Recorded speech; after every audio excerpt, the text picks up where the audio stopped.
And Mike, and who else do we have? Wayne. And Shaq. Yep, Wayne and Mike.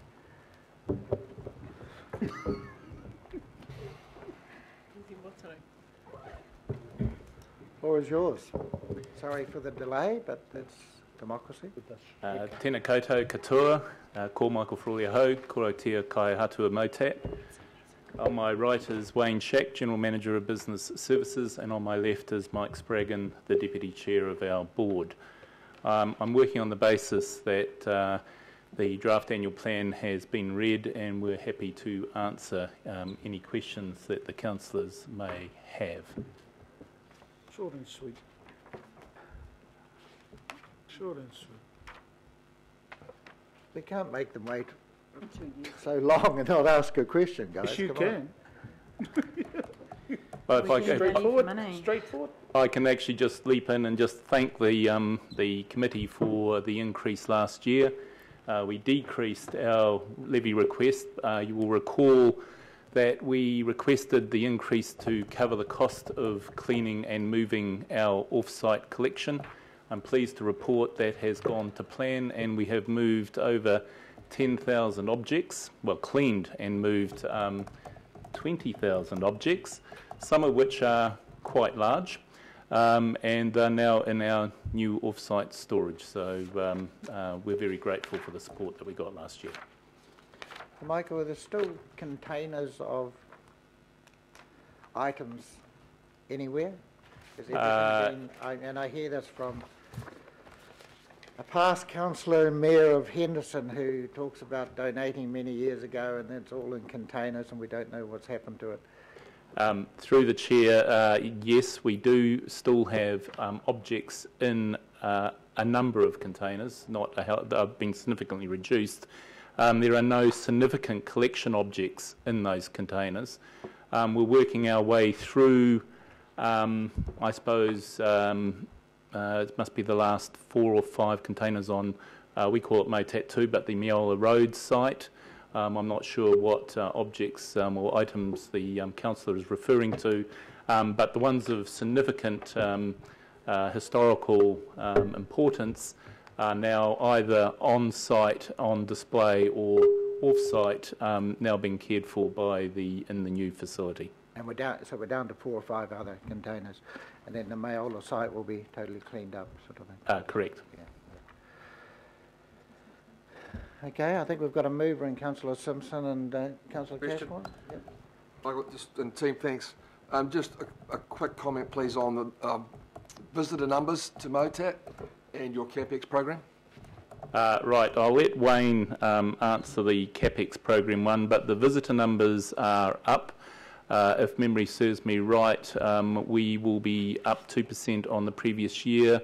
We're hoping to be close to the 300,000 mark. I should emphasise that that excludes the Pacifica numbers. We had 18,353 visitors through for the Pacifica Festival, and this year we were joined as part of the Museums of Auckland initiative by our colleagues at the Auckland Museum, the Art Gallery and the Maritime, so there was a specific event for the Pacifica attendees. If you add those numbers in, it's a significant increase on the previous years. We now have MindLab on site. A number of you may have seen that in the newspapers. That's a fantastic initiative both for MindLab and ourselves, and we're expecting that to also pull in visitor numbers, because what we're offering is, if you come in for the MindLab program, part of the package, which we throw in at no extra cost, is the ability to stay on at the end of your program to enjoy the museum's facilities. Wayne will talk through the CapEx. Kia ora. In regard to our CapEx, we recognise our need to work within the constraints of available funding, and so our senior management have agreed a reduced capital expenditure, what I call business as usual capital expenditure over the next few years. You'll all be aware of our master plan that requires significant funding. we have put in a reduced proposal in the long-term plan process for a smaller number of key projects, capital projects, and part of that proposal is also that we would seek external sponsorship to go alongside any capital funding approved by the council. So whilst we, our capital program is predominantly around refreshment of exhibition spaces. Thank you. Through the Chair, just by addition to that, it's outside the draft annual plan process, but Wayne referred to our application under the long-term plan. As most, if not all, of the councillors will be aware, the late Sir Ian Athfield and his team developed a master plan for the redevelopment of the museum.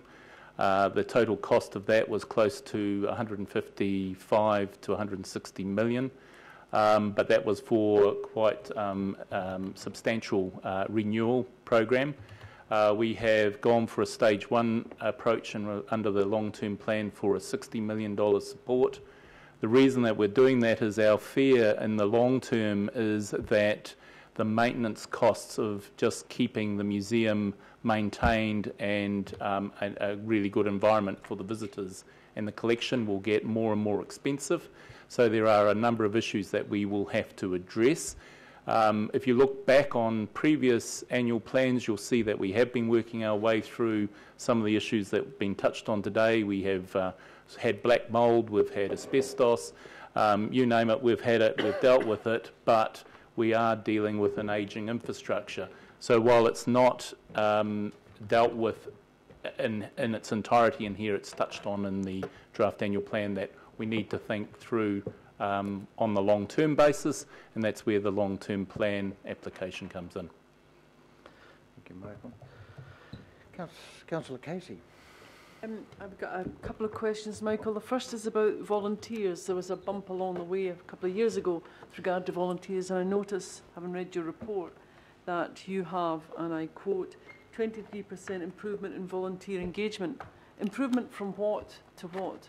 If the engagement, what we do is we undertake an annual engagement survey of both the employees and the volunteers. The engagement statistics for the volunteers, the first year we actually did, our second year last year was around the 50% mark. So 50% of our volunteers were engaged in the museum and were satisfied in the direction it's going in. Last year that went up to 70%, so that's quite a significant leap forward. The other thing that we have been doing with the volunteers is working on the diversity, not just gender, but also cultural diversity. And our number of female volunteers is now up at 16.5%. The cultural diversity is running at 20%, so 20% of the volunteers do not classify themselves as being from New Zealand originally. 50% of our volunteers are now below the retirement age, whereas historically 78 or 80% of it would have been over 65 years of age or older. One of the challenges we have is some of the knowledge and expertise in our volunteers rests with those who are retired, a number of which are not, who have health issues. And so we have established an alumni project whereby those who can no longer be involved on a day-to-day basis in the museum can actually come into the museum, but still want to be involved, can come to the museum and mix with the younger volunteers with a view to passing that knowledge on. But that is something that we're very keen on doing. We also have set up a volunteer forum group so that we can get feedback. So we have a very good idea of what's happening inside our volunteer base. Volunteer numbers currently are sitting at 225 volunteers, which is around where we would want it to be, because if it gets up too large, then we need additional management resources to manage the activities of those volunteers. So around about the 200, 225 mark is where we would want to be. No, it's going well. I've got two more questions. I'll Yep. give you them both and you can answer them Okay. whichever way. Parking around Motat Yeah. is quite difficult. I take my dogs to Western Springs Lakeside Park and often have to cruise up and down the road. Do you have a travel plan? Travel plan, no. Let me go back one stage. There is a parking issue in the Western Springs, and it's going to get worse. It's going to get worse for two reasons. A lot of our visitors park in Stadium Road. Now, Stadium Road will be affected by the Watercare interceptor works, both stage 1 and stage 2 when that kicks in. And there are also redevelopment works going on at the stadium itself. There are increased visitor numbers at the zoo. There are increased visitor numbers with us. The school is going through a major redevelopment, which is it's reduced the number of car parks that they have, and they are going to be increasing the number of teachers. So the question is, where do they park? So we have a cocktail of a pretty interesting situation building up there. We have a proposal whereby part of our land, which is between Motions Road and Miola, there is a strip of land that we are proposing or could develop into a car park, and that's included in the long-term plan application. The idea is that then gives our visitors certainty around where they're going to park, because at the moment Motat does not have an official car park, and Stadium Road is actually a private road. We cannot actually, for the reasons that I outlined, guarantee that people can park there. As far as the transport plan goes, we're grateful to Auckland Transport, because now you can hop on a bus at I call it the Britomart, but the bus is off where, I can never remember the road, but there are buses marked Zoo, Motat. So if you're in the city centre, you can get to Motat by a bus. It's still tricky if you live or you're coming from somewhere other than central Auckland to get there. We have cycle racks at the museum, so you can secure your bike if you park there. Or you cycle there, and I should emphasise that part of our car park design includes a cycleway which will tie in with the Miola Road cycleway when and if that gets developed. So you'll be able to cycle to Motat, Miola Road, park your bike, have a look at the museum, and then cycle down the cycleway which will run down the side of the tram track to either the other part of Motat or continue your journey into town. Thank you for that comprehensive answer, Michael. I learned a lot from it. My last question was just relating to pricing, and Auckland families have to pay, or are they free? They have to pay, but the price is for 4 children and 2 adults. What we're finding is that we're not getting price pushback on that. We deliberately price it at, I should know this, I'm off the top of my head. Is there a page? 45, yeah, $45. But what 45. a lot of our families are actually doing is, if you're coming more than once, you buy your Motat's annual pass, annual Motat Mates annual family pass, and then you can come as many $95. times. Yep. $95. Pretty good. And actually, I should also point out that children under 5 are free. So that's actually a big demographic, because we have Motots, which is designed specifically for that age group. So we find a lot of parents bringing their children in during the day for Motots, which is quite an interesting demographics. Is in the past there have been free days for different parts of Auckland, Yep. Waitakere Day and Mount Albert Day. Is that, I mean, that's a great way to get people in that don't come in because of that $45 family cost. Is there any plans for you to have free days again where people can access? No, there isn't. One thing that we are looking at, because we're sort of trying to rationalise the expectation of the council to generate more revenue, and become less dependent on the levy. So our levy dependence has gone, if memory serves me right, I think it's from 83% down. We're now, under this annual plan, at 79, so it's dropping down. If we took that away and stopped charging entry or started doing the free entry time periods, then our ability to generate extra revenue drops. One of the things that I suppose in the long term, and this is a personal thing I would like to look at, is actually dropping our charges in its entirety once we manage to sort out some of our infrastructural issues and starting attracting, if you like, external partners that are prepared to put in financial and other support. Then that's something that we can revisit down the line. The initial indications are, from when I first started to now, we are starting to attract some very interesting corporate partners. One which I can mention, or two that I can mention. One is Vector. We have a very good relationship we've been building with Vector. And another one is Kiwi Rail. They've been very good supporters of us. So the more of those type of partnerships develop, the less necessity we need to rely on generating our own revenue, the less demand on levy, then we can start looking at maybe free entry for everybody. And then, of course, if we're offering free entry for everybody, then the visitor numbers will skyrocket. Right, thank you. So my business was shut down for 4 days, but I presume Vector kept you open. Yeah, they love it. Okay, are there any... Oh, sorry, Councillor Watson. Yeah, thanks. One of the main objectives of MOTAT is to do with improving the quality of the collection and the care.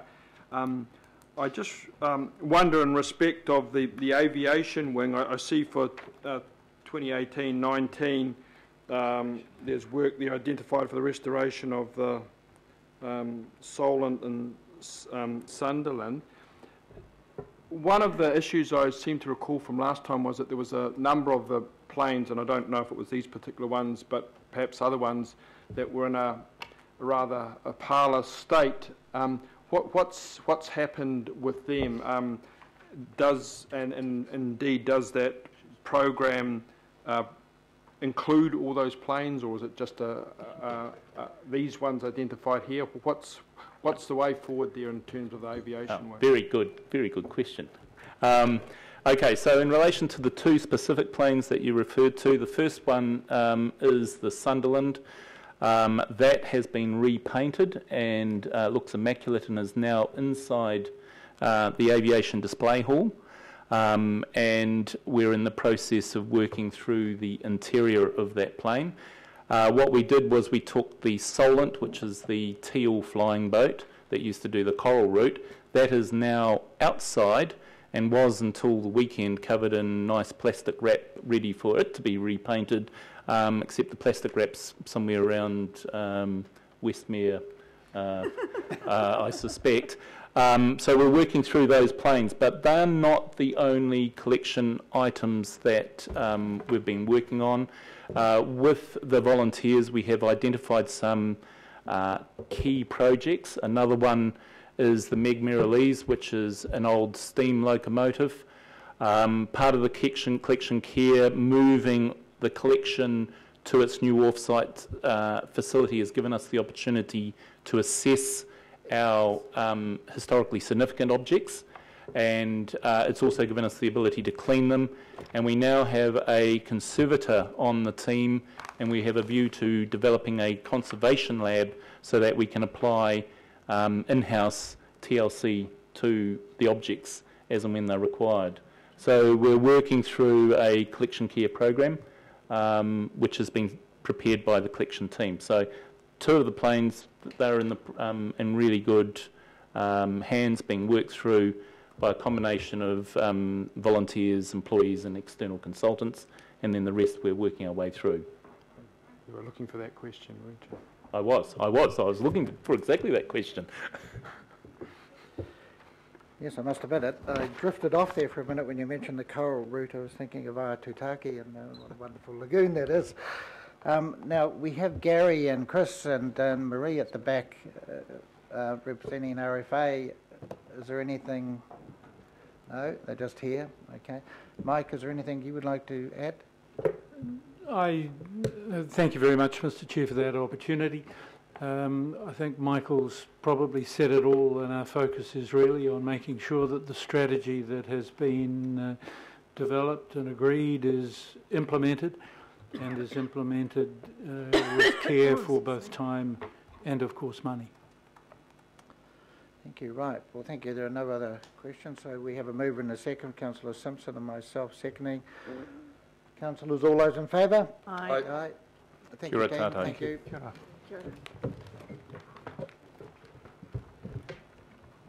Right, William and David and Megan, welcome. Approval of the Auckland War Memorial Museum levy. Edward, you know, Alistair, no. Do you want to come to the table or no? You don't have to. Let them do it themselves.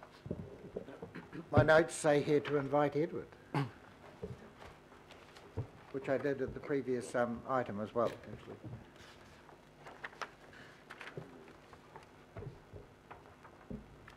Right, does it, David or Edward, do you want to say anything or wait till? I think we'll just take the report as read, Councillor. David, or Kia ora tātou. Good morning, Mr. Chair and councillors. Thank you very much for inviting us this morning. I understood that due to time constraints we wouldn't be able to make a presentation to you this morning. But I'd like to take the opportunity, however, to say thank you to Council for your continuing support to the Auckland Museum. I hope you've had an opportunity to take a look at our new 5-year strategy. Just briefly, just to say, you'll note that we have reduced our levy requests this year from a projected 3.8% to 2.5%. That, I think, is the key takeout. I think we're very happy to answer any of your questions. well, it'd be fair enough to say we're happier with 2.5 than 3.8. Absolutely.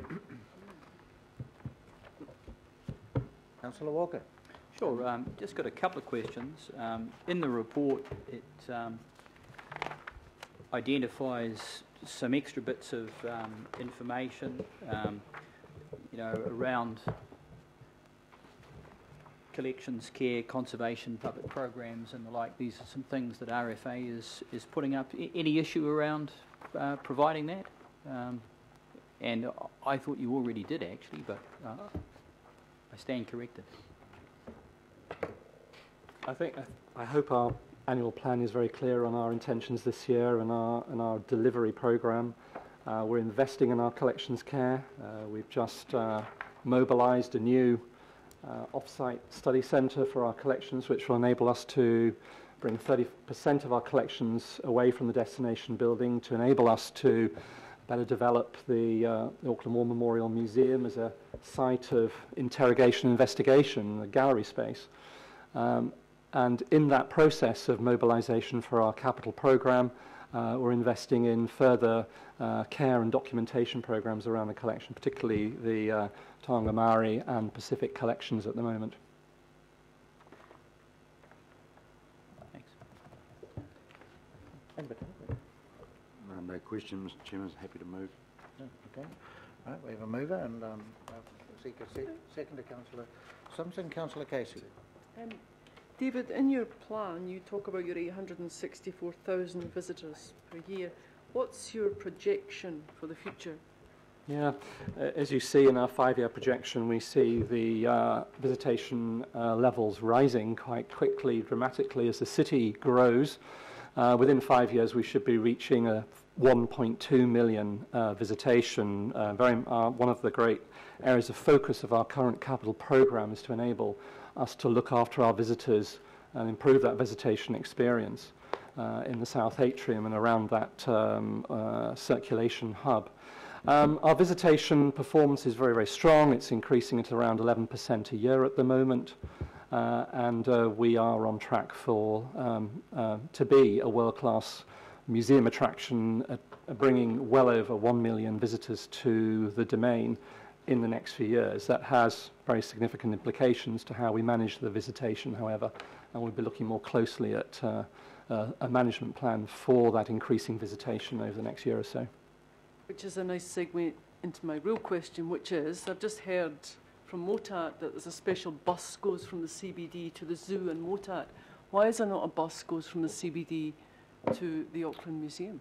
We have a tourist route, of course, that goes past the Domain, and that's very, very popular and is very busy at this time of year and right throughout the year, and that's growing. I think one of our big issues has been to connect Auckland's most visited man-made attraction to the city. I think one of the, I mean, you know, it's a wonderful, iconic position overlooking the city. It's Auckland's most important historic amenity, yet it is disconnected in terms of travel, particularly, and access. And that's, I think, a barrier to access to our treasures. So I think our anxiety is to find a solution collectively across the city about how we can connect the Domain more effectively, how to connect the new Parnell railway station better to the museum, for example, how to better manage the parking situation around the Domain. As you know, the Domain is used as a cheap park for people commuting into the city. It compromises the visitor experience, and if we're to look at our audience development analysis, we see that the biggest obstacle to visitation in the city is travel, is transport access. What we'd like is a public bus route connecting the CBD, the big hubs, to the Domain. That doesn't exist. But we have been in conversation with our partners across the city around a pilot scheme to introduce a new pilot bus service, public bus service, from Newmarket to the Domain for the first time. We'll be initiating that pilot in July. But it still leaves the big question open around how people traverse the city, how they create their own cultural journey, how we connect, say, Motat to the Domain, how we connect the art gallery to the Auckland War Memorial Museum to improve that experience and outcomes for Aucklanders. I think there's some very significant infrastructural and planning issues there, and I think the museum can't solve really any of them. We need to find partnership solutions, and I'm very pleased to see Councillor Mike Lee here, because we've been talking together around how we might activate plans around the Domain Master Plan to find new solutions, creative solutions for how people can better access the museum.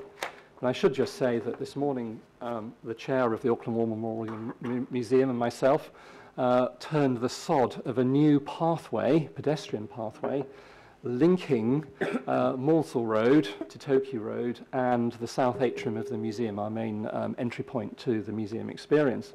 There's never been a pedestrian walkway, a safe access road for people with prams, people, wheelchairs, families to the building. And that programme will commence very, very shortly, and we will open the new walkway to the south entrance of the Auckland Museum in 113 days' time, I was told by a contractor this morning. So we're making as many improvements as we can as a cultural institution, but I think the long-term answer is around partnership and working with other city institutions and those that make big decisions around the city's infrastructure. Can I just have one more supplementary? Sorry, can I just help answer your question? Is that possible? Councillor, would you mind? Oh, Mr. sorry. Chairman? Through the chair. Through the chair? I think that was a very good question, and I just think we'd just like to assist Councillor with the answer. You've touched on it, but actually this is about the funding for the museum, but Councillor Lee's committee, the Domain Committee, actually is looking at transport access specifically and parking and some of the issues that you have addressed, because the museum is part of it's one bit of a larger piece. So then I'll hear from my colleague, Councillor Lee. Sorry. Thank you. I just thought I'd clarify that, Mr. Chair. I think Councillor Lee wants to comment. First of all, I'd just like to congratulate Dr. Randall and Dr. Gamester for the performance over the past year. The museum just gets better and better, and the planning is very exciting. I would make the point, though, that there will be a limit to how many people can be drawn in, where the quality of the experience may decline at some stage if more and more and more people is our expectation, and it shouldn't be. But in terms of the transport question that has been raised, there are two aspects to this. There's public transport, as Dr. Gamester has mentioned, and we have growing transport links with the Parnell train station, which is yet to be completed, the train station at Newmarket and the train station at Grafton. It would be really, really good in an ideal world if we could get the link bus to divert up Maunsell Street and down to Toki and back onto Parnell Road, but there is obviously resistance to that. There is as Dr. Gamester mentioned, a bus coming from Newmarket, originally from Remuera, but a lot of people get there, of course, by car. And there is a problem in terms of parking. Some council officers would like to see car parking, the car parking that exists, rolled back and removed, but also parking meters installed. I think it would be a lot more sensible, and so does the Domain Committee, if we could get Auckland Transport to enforce the 120 and 180 parking limits, because we all know that a lot of people, and good on them, are using the Domain to go to work. In other words, they're parking in the Domain and then either catching a bus or legging it to work. However, this is reducing the opportunity for people who want to visit the Domain, and particularly the museum, of finding a park. So if the rules were upheld, 120 minutes, 180 minutes, we would have a lot more parking available and save ourselves the cost of installing ugly parking meters. So that's something that we'd like to work with the museum on. And we are. Thank you. David, have you approached the museum or, Auckland Transport about that issue of enforcement? I think that's an ongoing conversation. I think that we've got greater clarity on how the Domain is being used now by the commuting community, and we're also taking initiatives amongst our own community. We have over 300 people who come to the Domain every day to work, and 50% of our own organisation drive. I think that's probably reflective of Auckland as a whole, perhaps.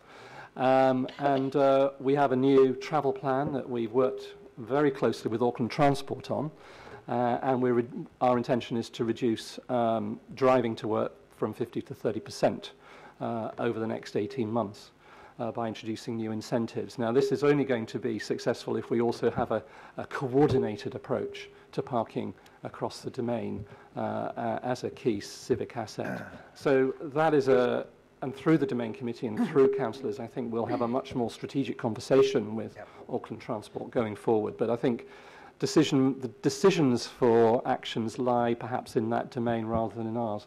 But we can support the initiatives being taken by the Domain Committee at the moment, certainly. Councillor Lee and Councillor Simpson are hearing it loud and clear. Councillor Darby. Thank you, and Dr. Randall and Dr. Gamester. David, good to see you. And you haven't been there long, and when we first met, it was just last year, you did comment on the lack of travel planning, and you've implemented that very quickly, and I acknowledge you for that. I also acknowledge that I think you come from Herne Bay, and you always catch the bus to work, and that's good leadership. Remuera, okay. But I do catch the bus to work, so I'm very sensitive to public transport issues. Close, Chris. Thank you. But look, I think we've canvassed transport enough. I'm interested in the place. We're heading towards over 1 million visitors to this magnificent institution in the Domain. We have the Auckland Domain Committee, and what we're looking at doing a lot more in the governance of Auckland is shared governance and having key stakeholders on governance groups. And I'm just wondering, and I'm just putting you on the spot here, Dr. Gamester and Dr. Randall, but has there been any consideration of actually looking at this changing face of governance in Auckland and looking at your place possibly on the Auckland Domain Committee, actually being in the governance in part on the Auckland Domain Committee. They attend. I'm not asking for who might be in the audience. I'm actually talking about, sorry, and this is a response to a retort, about being part of the governance. If I go quickly, you may want to follow, William, but... I don't think you should respond immediately. To think about. There used to be councillors on the museum board as well. Sorry, Mr. Chair. Chairman, I think. David or William, would you like to respond? Just very, I mean, I think instinctively it would be strategically the right approach. I think we need to be in that tent, we need to be part of the conversation, we need to find collective solutions to how we manage one of Auckland's most sensitive amenities. We're conscious that we're going to be undertaking and experiencing increasing visitation to the museum. We're investing, as you know from our plan, very heavily in the public experience in the Auckland Museum over the next few years. A new special exhibition hall for Auckland as part of that investment that the institution is making. A much stronger international programme, and we therefore need to plan for success. We need to plan for how we manage people around this amenity, and that's absolutely central to the next stage of our master planning. And I think that will be coming across very, very clearly in the next few years of our strategic planning work and in our annual planning. How to manage is the challenge that this institution has. But I think that needs to be a collective solution. And the domain, and working together with the domain committee decision makers there and with Auckland Transport is the right approach. And I would welcome any opportunity for the institution to be part of that governance structure. What do you want to add to that, William? That's good. Thanks, Mr. Chair. I think there's maybe an invitation, at least from me, for the Chair and Director to write to us further on that. As Councillor Lee said, maybe you want to consider it further. Councillor Lee.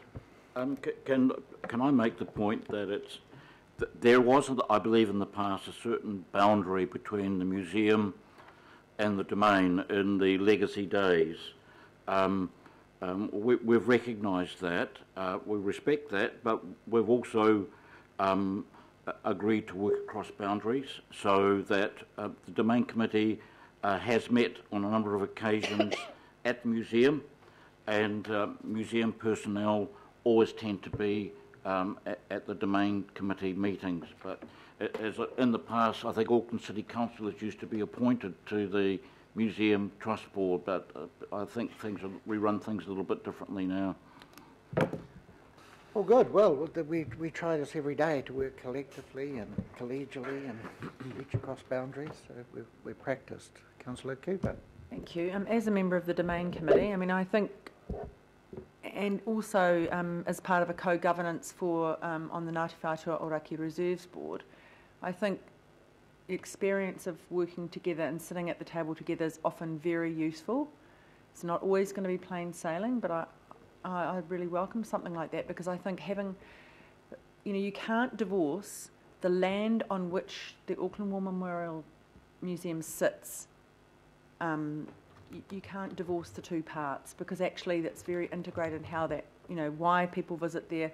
There's many uses for it, but I think it's really useful. And though some people think we shouldn't have more visitors, if we're asking, and also through the Amenity Funding Act, to try to become more sustainable, we can't put a hobble on that either. And I think we do have to have some really serious discussions about how people get there, what the domain is used for. Using it for all-day commuter parking was never the purpose of that domain. We've already got car parking. We've already got car parking restrictions, but we do need to really work a lot more closely, because I think we're stalling on getting an outcome on that. I think it's critical, and it is a wider discussion, but I suppose just in response to that, I think I've worked with co-governance, and I think it's really useful. It really helps inform those decisions. Thank you. Thank you for your work. Thank you, Councillor Cooper, and sorry I didn't realise you were on the Domain Committee, otherwise would have recognised you. I wouldn't have thought I was on it half the time. Right, well, we have no further questions, so William, do you want to say? Yeah. Thank you, Mr. Chair. On a personal note, I am slated to retire from the museum board this month. Oh. And that's after 17 years on the board, so I'm sure there'll be a lot of people that will be glad to see my face change. But I've had the absolute privilege of working with a number of iterations of the council, going back to the Electoral College days, to the Super City, and I just wanted to go out or to note my appreciation and gratitude for the work and effort put in not only by this committee but by the council and by the RFA over the years. It has been instrumental in helping us to make that transformation from what 17 years ago was viewed as an icon on a hill that was singular, to the point today where we're looking much more at collaborative models and how we work together as a composite cultural group, which I think is so important for the future of this city. So thank you all, and it's been a pleasure. Thank you, William. We are now adding a resolution. We knew you were retiring, not this month. We thought it was the end of the year. So, sorry, we're just putting in a resolution to move a vote of thanks for your service to the board. How many years as chairman? 10. 10, yeah.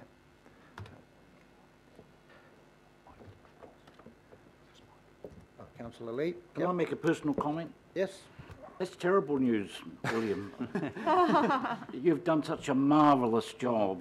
A quiet achiever. He has steered the Auckland War Memorial Museum through challenging times. He was involved with the selection of 2 brilliant directors, and the credit for the high quality and visitor experience and the standard that we have in the museum is William can take an enormous amount of credit for.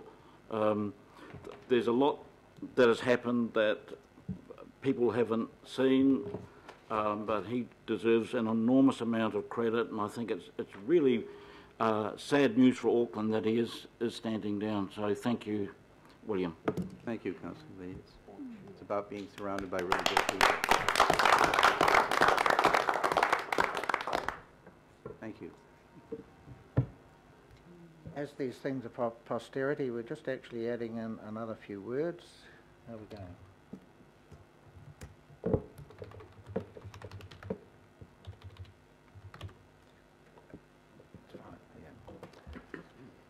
So we have a mover and then Member Tapiri and the seconded Councillor Simpson, and we all thank you very much for the presentation, and thank you, William, for the service.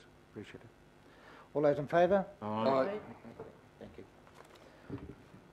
Right, we are going to have a 10-minute break, and people might want to say goodbye, not goodbye totally, but farewell to William.